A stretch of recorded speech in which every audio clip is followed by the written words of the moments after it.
Hello learners of all ages, my name is Mr. Montgomery. I teach 4th and 5th grade math, and today we're going to be learning about comparing numbers.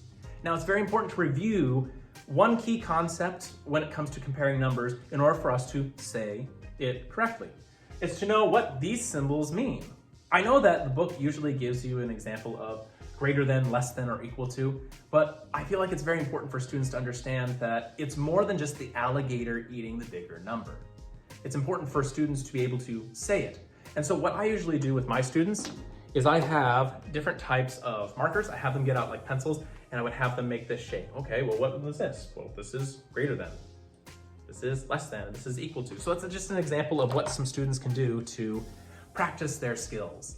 But the way that I always teach greater than, less than, or equal to is in the English language, we read from left to right.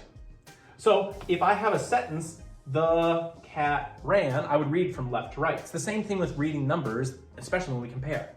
So 3, well, this is the alligator, as a lot of teachers teach. This is the alligator's eating, so it's bigger. 3 is greater than 2.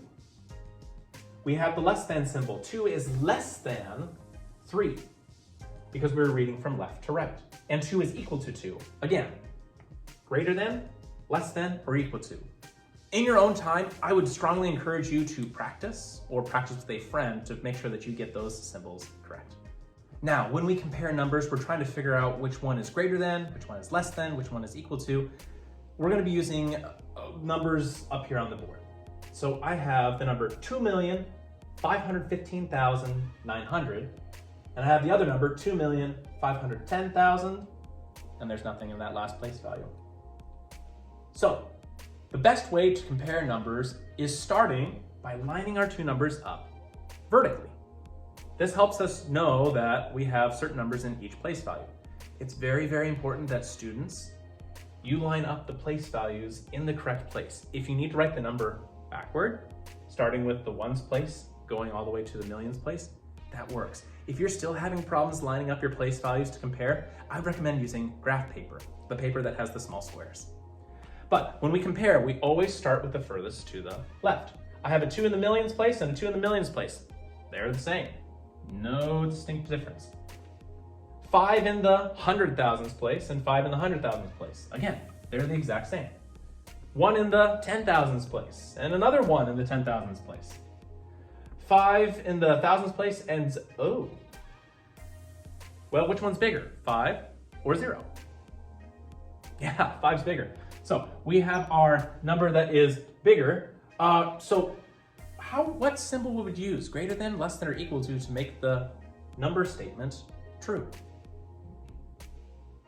Yeah, you would use the greater than. 2,515,900 is greater than 2,510,000. The second half of our lesson is talking about how we can order the numbers, either from least to greatest or greatest to least. Just pay really close attention to the directions.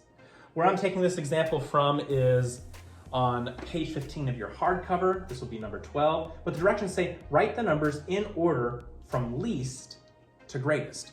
So for me, to help me out, I'm gonna write L to G. It helps me remember that I'm going from least to greatest in this set of directions. That way, when it comes time for me to reorder these, I know what order to put them in. All right, so I have my numbers: 842,100, 843,200, and 840,300. Well, it doesn't do me much good to have them in a linear fashion, but I do want to say that I appreciate that they use these semicolons to separate the numbers. When you list big numbers like this, they always have commas, but make sure that you put semicolons in between your numbers to make your teachers happy. All right, so I labeled them in a vertical fashion. So I'm gonna be going place value by place value starting from the left-hand side. I have 8, 8, and 8 in the 100,000s place. They're all the same. 4, 4, and 4 in the 10,000s place. They're all the same. 2, 3, and 0. Okay, here's where we get something a little bit different. So I'm going from least to greatest. I need to find the smallest one first. Out of 2, 3, and 0 in the thousands place, which one's the smallest? Yeah, the 0. So I'm gonna find my number up here. Aha, there it is. So I'm gonna write 840,300, semicolon. Perfect.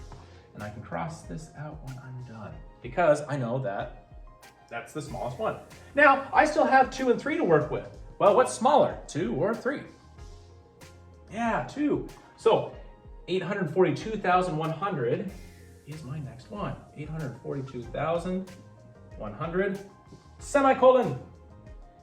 And that means last but certainly not least, 843,200 is my greatest number. Now, fourth graders, taking a look at your homework, we're going to be on workbook page 11 for our practice problems. We're going to be completing practice problems 9, 10, and 11.